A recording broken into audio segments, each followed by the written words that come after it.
Hello students. आज हम पढ़ेंगे ट्रांजिस्टर एज एन ऑसिलेटर। इसके पहले के लेक्चर में हमने देखा था ट्रांजिस्टर एज एन एम्पलीफायर और ट्रांजिस्टर एज अ स्विच। तो आज हम देखेंगे ट्रांजिस्टर का ये ऑसिलेटर एप्लीकेशन कैसे काम करता है। तो what is mean by oscillator? Oscillator is an electronic device which generate the AC signal, That signal may be sinusoidal, triangular or square, but having the fixed amplitude. यानी oscillator से जो output निकलता है वो एक फिक्स एम्पलीट्यूड होता है और वो ही ऑसिलेटर जनरेट करता है। फिर ये वेवफॉर्म का यूज क्या होता है? ये ऑसिलेटर का यूज अपने टेलीविजन में और अपने सेल फोन में, अपने रडार्स और सारे जो कम्युनिकेशन के इक्विपमेंट है उसमें ऑसिलेटर का यूज होता है, इसलिए ये पढ़ना जरूरी है। तो यहां पर मैंने ये डायग्राम बनाया है ऑसिलेटर का, ट्रांजिस्टर ऑसिलेटर। तो इसमें देखेंगे कि ये एनपीएन ट्रांजिस्टर है जिसका ये एमीटर है, ये आपका कलेक्टर है, ये आपका बेस है और इसका जो एमीटर बेस ये जो जंक्शन है ये फॉरवर्ड बायस किया है। यहां पे आप देखेंगे कि ये N है तो इसे हमने नेगेटिव लगाया, ये P है तो इसको हमने पॉजिटिव को लगाया और ये जो कलेक्टर और एमीटर है ये आपका ये आपका रिवर्स बायस रहता है। रिवर्स बायस में आपको पता है कि N is connected to negative and this collector C is connected to positive जो कि N है। तो ये तो हो गया आपका बायसिंग जो कि ये फॉरवर्ड बायस, ये आपका रिवर्स बायस हो गया। और यहां पर ये एक सर्किट लगा हुआ है जिसे हम एलसी सर्किट या टैंक सर्किट कहेंगे, जो कि इनपुट में लगा हुआ है ट्रांजिस्टर के। और ये आपका वीबीवी वोल्टेज, आपको पता है कि बेस पे हम जो वोल्टेज अप्लाई करते हैं ये वीबीवी वोल्टेज है और ये कलेक्टर को जो वोल्टेज दिया गया है वो है वीसीसी। यहाँ एक की लगी हुई है, वो की का यूज हम करेंगे जब हमको ये ऑपरेशन करना है। उस वक्त हम की को ऑन करेंगे तो इसमें से आईसी करंट फ्लो होगा। तो यहां मैं बता दूं कि ये जो सर्किट है आपका, ये सर्किट आपका हो गया आपका फीडबैक सर्किट। इस सर्किट को हम कहते हैं, ये जो सर्किट है ये आपका फीडबैक सर्किट है, जो आपका जो फीडबैक जो है आउटपुट का वो देता है आपके इनपुट में। तो ये सर्किट समझने के पहले हम समझेंगे कि व्हाट इज एलसी सर्किट और ये फीडबैक क्या होता है, क्योंकि इसमें दो चीजें बहुत इंपॉर्टेंट है, एक तो एलसी सर्किट और दूसरा फीडबैक। तो ये आपका एलसी सर्किट है जो शायद आप एसी फंडामेंटल इस चैप्टर में पढ़ेंगे। तो इसमें इंडक्टेंस और कैपेसिटेंस को पैरेलल में कनेक्ट किया रहता है। ये आपका कैपेसिटर है जिसका ये दो टर्मिनल प्लस और माइनस, तो ये कैपेसिटर है, ये आपका इंडक्टर है, ये पैरेलल में कनेक्ट किया है हमने।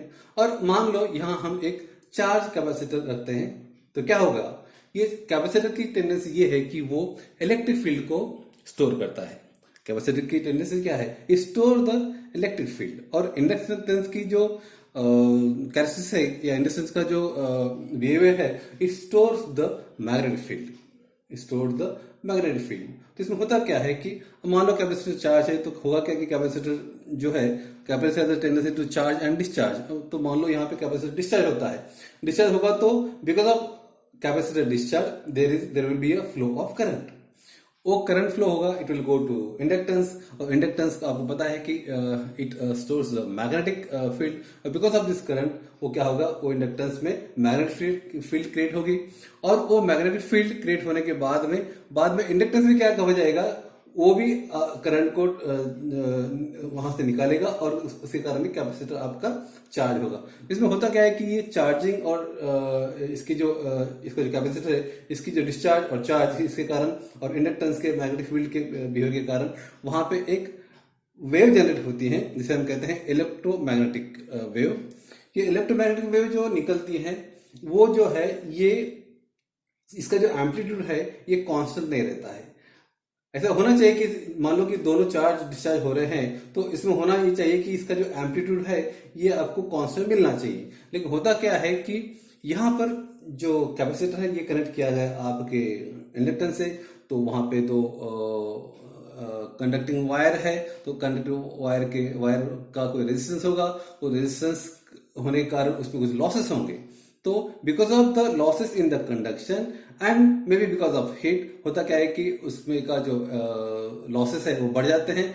तो यहाँ पे आपको जो वेवफॉर्म मिलता है वो स्टेडी नहीं मिलता है। ये वेवफॉर्म जो है आपका स्टेडी वेवफॉर्म आपका होना चाहिए ऐसे, स्टेडी वेवफॉर्म आपका ऐसे होना चाहिए, इस रेंज में होना चाहिए कि आपको जो एम्पलीट्यूड वो फिक्स होना चाहिए, लेकिन वो एम्पलीट्यूड फिक्स नहीं होता है और वो उसका एम्पलीट्यूड कम कम होते जाता है, घटते जाता है, और इसे हम कहते हैं डैम्प ऑसिलेशन। इसे कहते हैं हम डैम्प ऑसिलेशन। ऑसिलेशन इस चैप्टर में इस चीज का डिस्कशन हुआ है, डैम्प ऑसिलेशन का, यानी कि बिकॉज ऑफ द रेजिस्टेंस या because of some friction oscillation का जो ये है मैग्नीट्यूड है वो कांस्टेंट नहीं होता है, इट गोज ऑन डिक्रीजिंग। तो यहां पर भी क्या हो रहा है, ये जो टैंक सर्किट है एलसी, इसमें because of this conducting conductor and because of the heat losses, इसमें इसका जो आपका एम्पलीट्यूड है वो घटते जाता है, और घटते जाने के कारण आगे जाकर वो जीरो हो जाता है। और ये जो वेवफॉर्म, जो इलेक्ट्रोमैग्नेटिक वेवफॉर्म है, ये हमारे कोई यूज का नहीं होता है, क्योंकि इसमें कांस्टेंट एम्पलीट्यूड हमें नहीं मिलता है। हमें चाहिए एक constant amplitude, okay, fix amplitude चाहिए साइनसॉइडल वेवफॉर्म का, जो यहाँ हमें नहीं मिल रहा है। यहाँ पे इसका जो एम्पलीट्यूड घटते जा रहा है, इसीलिए उसे हम डैम्प ऑसिलेशन कहते हैं। तो ये तो बात होगी आपके एलसी सर्किट की। अब हम देखेंगे what is mean by feedback. What is mean by feedback, क्योंकि हमको पता है कि ये जो ऑसिलेटर, ये जो सर्किट है, इसमें दो चीजें बहुत इंपॉर्टेंट, एक तो ये एलसी सर्किट जो यहाँ पे दिखाया है, और दूसरा है आपका फीडबैक। फीडबैक का मतलब क्या होता है? फीडबैक का मतलब ये होता है कि कोई भी सिस्टम में आप इनपुट देते हो तो उसका आपको आउटपुट मिलता है। यहाँ आपने इनपुट दिया, वहां उसको आउटपुट मिल गया। तो फीडबैक ये होता है कि जैसे नाम होता है फीडबैक, इसका मतलब ये है कि आपका जो आउटपुट है, वो आप कनेक्ट करते हैं इनपुट को। यहाँ पे आप देखेंगे एक एम्पलीफायर है जिसका यहाँ पे इनपुट है, यहाँ पर आपका आउटपुट है। तो इनपुट को कोई हम सिग्नल देंगे, मान लो कि इनपुट को कोई हमने 1 सिग्नल देगा, तो यहाँ इनपुट ये एम्पलीफायर इसको 2 करेगा, और 2 यहाँ से फिर आएगा, फीडबैक दिया हुआ है, यहाँ पे फिर से ये इसमें 2 ऐड होगा, या 2 आएगा जिसका ये 4 करेगा, ये 4 फिर ट्रैवल करेगा। इस प्रकार होगा क्या कि इसमें होगा क्या कि जो एम्पलीफायर है ये जो है आउटपुट दे रहा है, लेकिन आउटपुट का कनेक्शन हमने फीडबैक दिया है हमने इनपुट को। तो हो क्या रहा है कि यहाँ जो सिग्नल आ रहा है वो फिर से हम दे रहे हैं इनपुट को। ऐसे से होगा क्या, इससे होगा ये कि इसका जो आउटपुट है ये बढ़ते जाएगा, लेकिन इसको कोई लिमिट होना चाहिए। तो हाँ, उसको एक लिमिट भी है, और यहां पर ही आपकी ये जो कैरेक्टरिस्टिक्स है ट्रांजिस्टर की वो काम में आती है। यहां पर ही आपकी ट्रांजिस्टर की जो कैरेक्टरिस्टिक्स है, आउटपुट कैरेक्टरिस्टिक्स, वो काम में आती है। यहां पे आप देखेंगे कि जैसे ही वीसी हमने शुरू किया, जैसे हमने वीसी को बढ़ाना शुरू किया, तो आपका आईसी भी बढ़ना शुरू हुआ। ओके, मैंने वीसी को बढ़ाया तो यहाँ आईसी बढ़ना शुरू हुआ, लेकिन कुछ हद तक ये ठीक है। उसके बाद में ये होता है कि वीसी आपका, आप कितना भी बढ़ा दो, आपका जो आईसी है, यानी कि जो आपका कलेक्टर करंट है, वो आपका सैचुरेशन में जाता है, स्टेडी होता है। देखिए यहाँ पे आप देखेंगे कि यहाँ वीसी का ये है वीसी, तो यहाँ पे 2 मिली एम्पीयर करंट है, लेकिन जैसे मैं बढ़ा रहा हूँ वीसी को, आपका आईसी का है, आईसी ये कांस्टेंट दे रहा है एट 20 माइक्रो एम्पीयर, जो कि बेस करंट है। यही जो कैरेक्टरिस्टिक्स है, यही जो ट्रांजिस्टर के आउटपुट कैरेक्टरिस्टिक्स है, ये कैरेक्टरिस्टिक्स हम यहाँ पे यूज करते हैं ट्रांजिस्टर एज एन ऑसिलेटर। तो स्टूडेंट, ये हो गया आपका एलसी की सर्किट, जिससे हमको मिल रहा है damp oscillation without the fix amplitude. और यहां हमने देखा एक फीडबैक सर्किट देखा है हमने, कि जिसमें हमने देखा कि एम्पलीफायर ये का जो आउटपुट है वो दिया गया है वापस फिर से इनपुट को, और इसी को हम क्या कहते हैं, फीडबैक। इसी को हम फीडबैक कहते हैं। हम डे टू डे इसमें भी हम कहते हैं कि आपका फीडबैक चाहिए। फीडबैक चाहिए मतलब क्या है, मैंने कुछ काम किया है, वो काम ठीक हुआ है या नहीं हुआ है, उसका फीडबैक दीजिए। इसका मतलब कि आउटपुट का जो है हम डिटेल लेते हैं, देते हैं इनपुट को, इसी को हम फीडबैक कहते हैं।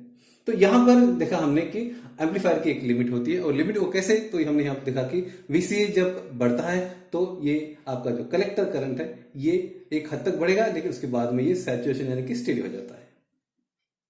ये तो आप मेरे ख्याल से आप समझ गए होंगे। तो अब हम देखेंगे कि ये ऑसिलेटर कैसे काम करता है। तो मैं बता दूं कि ये बेस और एमीटर है, इसको हमने फॉरवर्ड किया है। यहाँ पे हम इनपुट में हमने टैंक सर्किट यानी एलसी सर्किट लगाया है। ये है आपका इंडक्टेंस। ओके, ये आप पढ़ेंगे ट्रांसफार्मर में या इलेक्ट्रोमैग्नेटिक इंडक्शन में, जिसमें म्यूचुअल इंडक्टेंस का डिस्कशन हुआ है। इसमें मैं बताऊं आपको कि जब हम फीडबैक देते हैं वाया कंडक्टर, जब हम फीडबैक देते हैं via with the help of conductor, तो इसमें लॉसेस होने के चांसेस बहुत होते हैं। यहाँ पे हम देखेंगे कंडक्टर से हमने आउटपुट को इनपुट में कनेक्ट किया है, लेकिन इसमें होता क्या है कि इसमें एक कनेक्टिंग वायर्स और इसमें आपके लॉसेस बहुत होते हैं, और ये लॉसेस मिनिमाइज करने के लिए, ये जो आउटपुट से इनपुट में दिए हुए फीडबैक के लॉसेस मिनिमाइज करने के लिए हमने यूज किया है म्यूचुअल इंडक्शन का कंसेप्ट। तो म्यूचुअल इंडक्शन में ये होता है कि जो भी इनपुट आप यहां देंगे आपको आउटपुट में मिलता है। जैसे कि ये कलेक्टर करंट जो है, कलेक्टर करंट यहाँ पे मैग्नेटिक फील्ड क्रिएट करेगा, मैग्नेटिक फील्ड क्रिएट करने के कारण यहाँ पे फ्लक्स जनरेट होगी, यहाँ पे फ्लक्स जनरेट होगी, और ये फ्लक्स जो है ये इसमें इंड्यूस होगी, इसमें इंड्यूस होगी। ये भले ही यहां दिया है और ये नीचे दिया है, आपको ये समझना है कि ये जो दो है ये एक दूसरे से मिले हुए हैं इन द सेंस कि यहाँ पे जो भी आपका फील्ड जनरेट होगा वो यहाँ पे इंड्यूस हो जाएगा, और यहाँ पे इसका इफेक्ट आएगा, जो भी यहां होगा उसका चेंजेस यहाँ पे आएगा। तो अब हम देखते हैं कि इसका ऑपरेशन कैसे होता है। तो यूं समझ लो कि यहाँ पे ये फॉरवर्ड वोल्टेज दिया हुआ है VVB, ओके, और यहाँ पे ये कैपेसिटर मान लो चार्ज है, ओके, कैपेसिटर आपका चार्ज है। तो ये कैपेसिटर से एक ये फॉरवर्ड बायस और यहाँ इसका जो पॉजिटिव चार्ज है, इसके कारण क्या होगा कि ये जो IB है ये बढ़ जाएगा, आपका जो बेस करंट है वो बढ़ जाएगा। बेस करंट बढ़ने के कारण आपका ये जो कलेक्टर करंट है ये बढ़ जाएगा, आपका कलेक्टर करंट ये बढ़ जाएगा। जैसे हम ये बटन ऑन करते हैं तभी शुरू होगा, तो बटन ऑन करने के बाद में ये जो की ऑन करने के बाद में यहाँ से क्या होगा, यहाँ से आपका बेस करंट निकलेगा, वो आपके कलेक्टर करंट को बढ़ाएगा। हमको पता है कि जैसे हम बेस करंट बढ़ाते हैं तो आपका कलेक्टर करंट बढ़ता है, तो यहाँ पे कलेक्टर करंट बढ़ेगा। कलेक्टर करंट जो है, कलेक्टर करंट है, ये आपका आउटपुट है, लेकिन ये आउटपुट ये जा रहा है यहाँ, कहाँ ये जा रहा है आपके यहाँ पे इस कॉइल को, ये इलेक्ट्रिक कॉइल को, ये कॉइल और ये जो कोर है ये ऐड करते हैं आपके म्यूचुअल इंडक्शन काम करते हैं। तो यहाँ पे क्रिएट होगी आपकी मैग्नेटिक फील्ड, यहाँ पे मैग्नेटिक फील्ड क्रिएट होगी, मैग्नेटिक फील्ड के कारण फ्लक्स जनरेट होंगे, और फ्लक्स यहाँ इंड्यूस हो जाएंगे, यहाँ जनरेट हुए जो फ्लक्स है वो यहाँ इंड्यूस हो जाएंगे इस कॉइल में, और इंड्यूस होने के कारण होगा क्या कि ये कैपेसिटर जो है, ये कैपेसिटर ये चार्ज होते रहेगा, ओके। ये कैपेसिटर जैसे चार्ज होगा, जैसे चार्ज होता रहेगा वैसे ये IB है ये बढ़ेगा, जैसे IB बढ़ेगा तो आपका IC बढ़ेगा, IC बढ़ गया वो देगा फीडबैक यहाँ पर, अगेन इट विल इंक्रीज। ये कब तक चलेगा, ये जब तक चलेगा जब तक आपका ये कैपेसिटर चार्ज नहीं होता है, जब तक कैपेसिटर आपका चार्ज नहीं होता है। जैसे आपका कैपेसिटर चार्ज हो जाएगा, जैसे आपका कैपेसिटर चार्ज होगा, ये जो IB जो है ये IB आपका स्टेडी हो जाएगा। IB स्टेडी हो गया तो ये यहां से आपका IC स्टेडी चला गया, ओके। स्टेडी चले जाने के कारण क्या हो जाएगा, यहाँ पे जो है यहाँ पे कुछ भी आउटपुट मिलेगा नहीं, यहाँ पर यहाँ कुछ नहीं मिलने के कारण क्या होगा कि आपका जो कैपेसिटर है, आपका जो कैपेसिटर है इट विल स्टार्ट डिस्चार्जिंग, ये कैपेसिटर आपका डिस्चार्ज होना शुरू हो जाएगा। जैसे कैपेसिटर आपका डिस्चार्ज शुरू हो जाएगा तो ये जो है, ये जो प्लस है आपका, ये मैं करता हूं, ये माइनस माइनस होगा, ये आपका प्लस प्लस होगा। इसके कारण होगा क्या कि इसमें किसके कारण आपका ये जो फॉरवर्ड बायस है, ओके, फॉरवर्ड बायस है ये आपका कम हो जाएगा इस कैपेसिटर के डिस्चार्ज के कारण, और यहाँ पे आपको कम मिलेगा IB। जैसे IB कम होगा तो आपका IC है ये भी कम होगा। जैसे आपका कैपेसिटर डिस्चार्ज होता है तो आपका जो फॉरवर्ड है, फॉरवर्ड बायस वो कम हो जाएगा, तो आपका IB कम होगा, IB कम होने से आपका IC भी कम होगा, आपका IC भी कम होगा। और ये जो फीडबैक है, इसे मैं कहता हूं फीडबैक, ये फीडबैक आपका जा रहा है, ये आपका फीडबैक, तो ये कम अमाउंट में यहाँ पे मैग्नेटिक फील्ड क्रिएट करेगा। ये मैग्नेटिक फील्ड उसकी फ्लक्स है यहाँ पे इंड्यूस होंगे, ओके। या इंड्यूस होने के कारण क्या होगा, ओके, ये जो कैपेसिटर है फिर से चार्ज होना शुरू हो जाएगा। तो कहने मतलब क्या है कि कैपेसिटर ये चार्ज हो रहा है, फिर फुल चार्ज हो रहा है, और फिर डिस्चार्ज हो रहा है। तो साइकिल ऐसा रहेगा कि कैपेसिटर पहले चार्जिंग करेगा, चार्जिंग फुल हो गई आपकी तो कैपेसिटर फिर डिस्चार्जिंग शुरू करेगा। और इस चक्कर में होगा क्या कि यहाँ पर ये जो IC है, ये IC आपका बढ़ते जाएगा और फिर घटते जाएगा, बढ़ते जाएगा और घटते जाएगा, और आउटपुट में हमको मिलेगा क्या, तो ये स्टेडी साइनसोइडल वेवफॉर्म जो कि आपको आउटपुट पे मिलेगा।